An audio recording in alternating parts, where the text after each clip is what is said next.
C'est 13 à 19. Je vais encore lire comme d'habitude. Jésus étant arrivé dans les territoires de Césarée de Philippe, demanda à ses disciples, qui dit-on que je suis, moi, le Fils de l'homme? Il y répondit, les uns disent que tu es Jean-Baptiste, les autres Élie, les autres Jérémie ou l'un des prophètes. Et vous, leur dit-il, qui dites-vous que je suis? Simon-Pierre répondit, tu es le Christ, le Fils du Dieu vivant.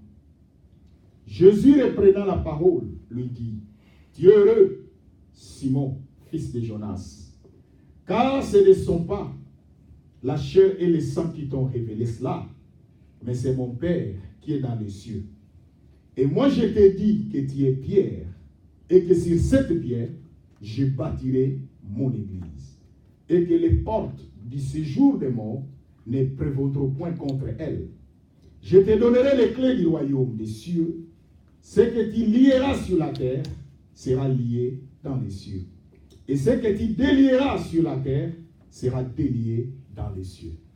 Bien-aimés dans le Seigneur, je suis en train d'aider le peuple de Dieu sur qui est vraiment Jésus-Christ. Je vous ai parlé que c'était une histoire de Jésus avec ses disciples. La Bible nous dit, les seigneurs, ils étaient arrivés dans le territoire de Césarée de Philippe. Et la Bible nous dit que Jésus va demander à ses disciples, qui dit-on que je suis? Moi, le Fils de l'homme. Bien aimé, je vous ai parlé, ce qui est plus important dans notre vie, c'est le Seigneur qui pose la question à ses disciples. Bien aimé, il y a une différence qui existe entre disciples et apôtres. Je vous ai dit que disciple veut dire un écolier. C'est lui qui apprend auprès de son maître. Mais un apôtre, c'est celui qui a déjà appris. Maintenant, il est un envoyé. Et maintenant, la Bible nous dit, le Seigneur restait avec ses disciples, mais un jour, il a pris l'initiative de leur poser cette question. Parce que je suis en train de vous parler sur qui est vraiment Jésus-Christ. Bien aimé, ce qui est intéressant, je vous ai parlé que Jésus, lorsqu'il posa la question à ses disciples, la Bible nous dit, les disciples vont répondre. Il dit, les uns disent que tu es Jean-Baptiste. Les autres disent que tu es Élie. Les autres disent que tu es Jérémie ou l'un des prophètes.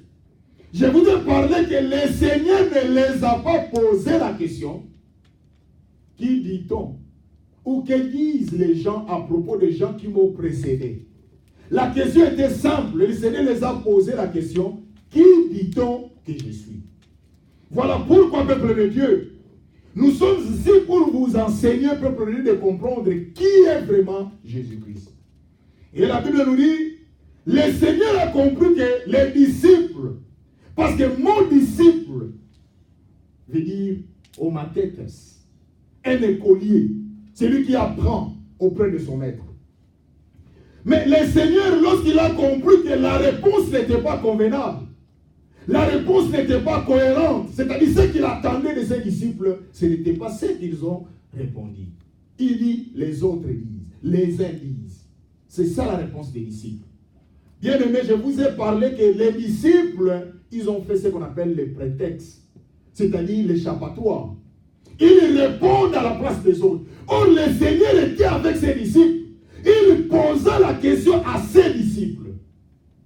En d'autres termes, le Seigneur voulait faire l'évaluation. Et je vous ai parlé, je suis en train de faire une petite récapitulation pour arriver à notre sujet du jour. Lorsque les disciples vont répondre, le Seigneur posa encore la question. Il dit, et vous? Qui dit-on que je suis? Oui, vous dites que les autres disent que je suis Élie. Les autres, les uns disent que je suis Élie ou je suis l'un des prophètes. Mais maintenant, vous, qui dit-on que je suis? Moi, le Fils de l'homme. Bien-aimé, regardez dans le verset 16. Simon-Pierre répondit. tu es le Christ, le Fils du Dieu vivant. Je vous ai parlé, peuple de Dieu, le dimanche passé, dans notre enseignement, il dit que tu es le Christ. Il dit que tu es le Christ. Je vous ai parlé le mot Christ. Cela veut dire que le Seigneur, Pierre va répondre que tu es le Christ. Et je vous ai dit que le mot Christ signifie oint. Mon Christ signifie Élie. Mon Christ signifie oint. Un plus plutôt signifie Messie. Lorsque Pierre va répondre, il dit que tu es le Christ, le Fils du Dieu vivant. Bien-aimé, lorsqu'il parle que tu es le Christ, le Fils du Dieu vivant, parce que ici c'est le mot français, mais en hébreu ou en grec, il dit Christos, il dit que tu es le oint de Dieu, tu es le lit de Dieu, tu es le Messie de Dieu. Rappelez-vous dans la Bible, lorsque le Seigneur rencontrait la femme samaritaine, la Bible nous dit, il dit à la femme samaritaine, il dit, lorsque le Seigneur conversa avec la femme samaritaine, lorsque Jésus a demandé de l'eau à cette femme, la femme refusa. Le Seigneur lui dit, si tu savais qui te demande à boire, c'est toi qui aurais demandé de l'eau à boire. Et lorsque la conversation de Jésus avec la femme va aller encore plus loin, c'est alors que Jésus va commencer à décrire ou à révéler la vie cachée de cette femme. Il dit, vous adorez sur la montagne, mais nous adorons à Jérusalem. Mais moi je vous dis maintenant, l'heure est venue. Ce ne sera plus à la montagne ni à Jérusalem que vous adorerez le Père. Les vrais adorateurs adoreront le Père en esprit et en vérité. Lorsque la femme a entendu des choses pareilles, le Seigneur va encore lui dire plus loin. Il dit à la femme, va. Quand la femme a entendu que l'eau que le Seigneur lui promettait était plus intéressante que l'eau qu'elle puisait là, elle dit, Seigneur, je veux que tu me donnes de l'eau à boire. Cette eau-là que tu as. Le Seigneur dit, l'eau que j'ai, je ne peux pas donner à n'importe qui. Cette eau a des conditions. Appelle-moi ton mari. Le Seigneur est Dieu. Il savait que cette femme n'a pas un mari fixe. Et la femme dit, je n'ai pas de mari. Le Seigneur lui dit, femme, tu avais déjà 4 hommes dans ta vie.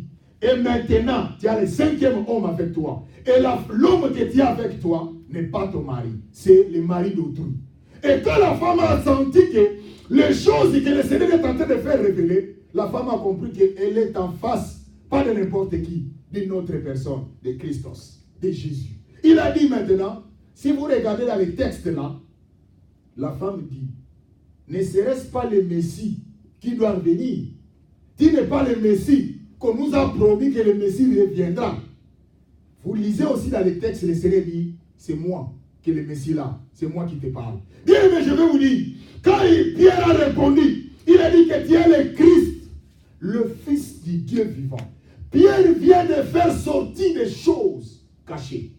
Or, si vous lisez dans la Bible, dans Deutéronome chapitre 29, la Bible nous dit, ce qui est caché sont à l'Éternel, mais ce qui est révélé sont en nous et à nos enfants. Voilà pourquoi la Bible dit encore, car le Seigneur l'Éternel ne fait rien sans révéler son secret à ses serviteurs. C'est-à-dire que Pierre vient de recevoir une révélation de Christos. Peuple de Dieu, écoutez-moi cet après-midi. Je suis en train de vous enseigner, de comprendre qu'il y a beaucoup de personnes qui prient, mais ils ne savent pas les dieux qu'ils servent. C'est pour cela que vous êtes découragés. C'est pour cela que vous n'allez pas plus loin avec Dieu, parce que vous ne savez pas qui vous adorez. Voilà pourquoi Jésus aussi a dit à la femme samaritaine, vous adorez celui que vous ne connaissez pas. Voilà, tu vas à la montagne, tu vas aller prier, mais voilà ta vie. Voilà pourquoi ta vie ne correspond pas avec le Dieu que tu sers. Bien-aimé, Pierre vient de parler de Christos.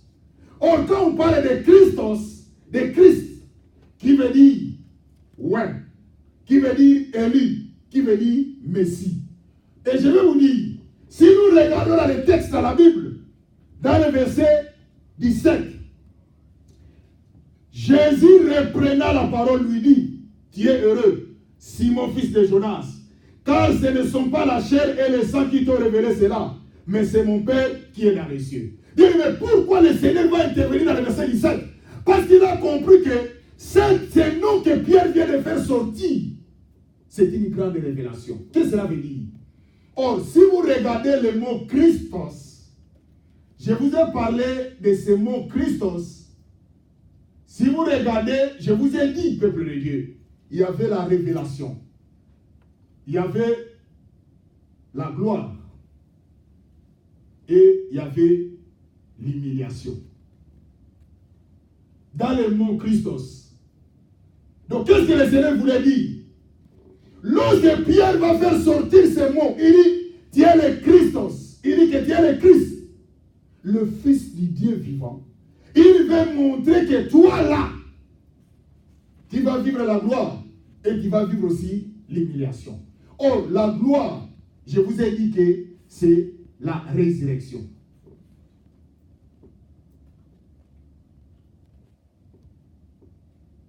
Et l'humiliation, c'est la mort. Donc, en d'autres termes, peuple de Dieu, le Seigneur, Pierre a compris que tu es le Christ, le Fils du Dieu vivant. Regardez maintenant, nous allons voir ensemble avec vous la révélation que Pierre a fait sortir. Regardez. Or, il dit que tu es le Christos. Christ qui veut dire gloire, résurrection, élévation, etc.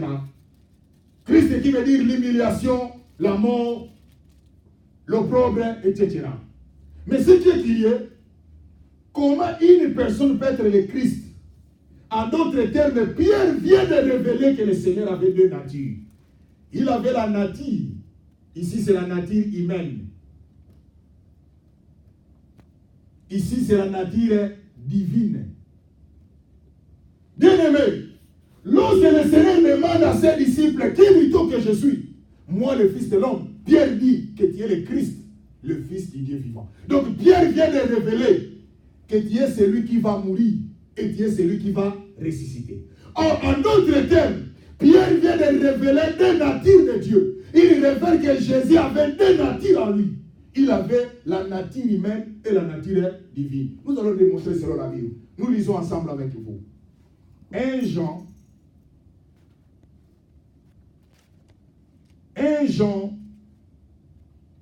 nous lisons ensemble avec vous, peuple de Dieu.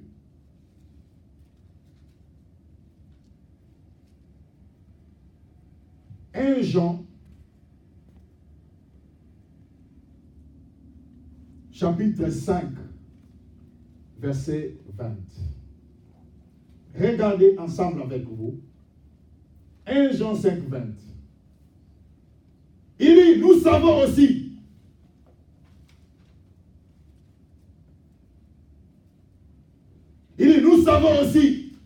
que le Fils de Dieu est venu et qu'il nous a donné l'intelligence pour connaître le véritable. Et nous sommes dans le véritable à son Fils Jésus-Christ. Nous pouvons aller dans le verset 21. Il dit, c'est lui qui est le Dieu véritable et la vie éternelle. Petits enfants, gardez-vous des idoles. Si vous lisez même jusqu'au verset 21, ici, là, il parle. Je reprends encore le texte. Il dit, nous savons aussi que le Fils de Dieu est venu, c'est Jésus, et qui nous a donné l'intelligence pour connaître le véritable, et nous sommes dans le véritable à son Fils Jésus-Christ. C'est lui qui est le Dieu véritable et la vie éternelle. Bien-aimés, vous avez vu que Jésus, c'est lui qui est le Dieu véritable. Parce que je vous ai parlé, il a la nature divine. 1 Jean 5, 20.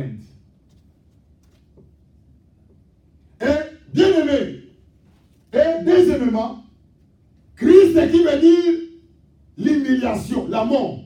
Or, Pierre vient de révéler que Jésus-Christ, c'est lui qui va mourir.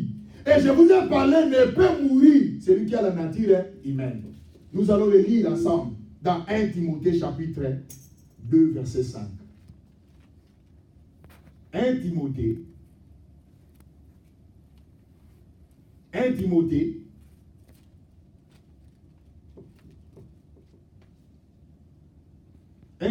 chapitre 2,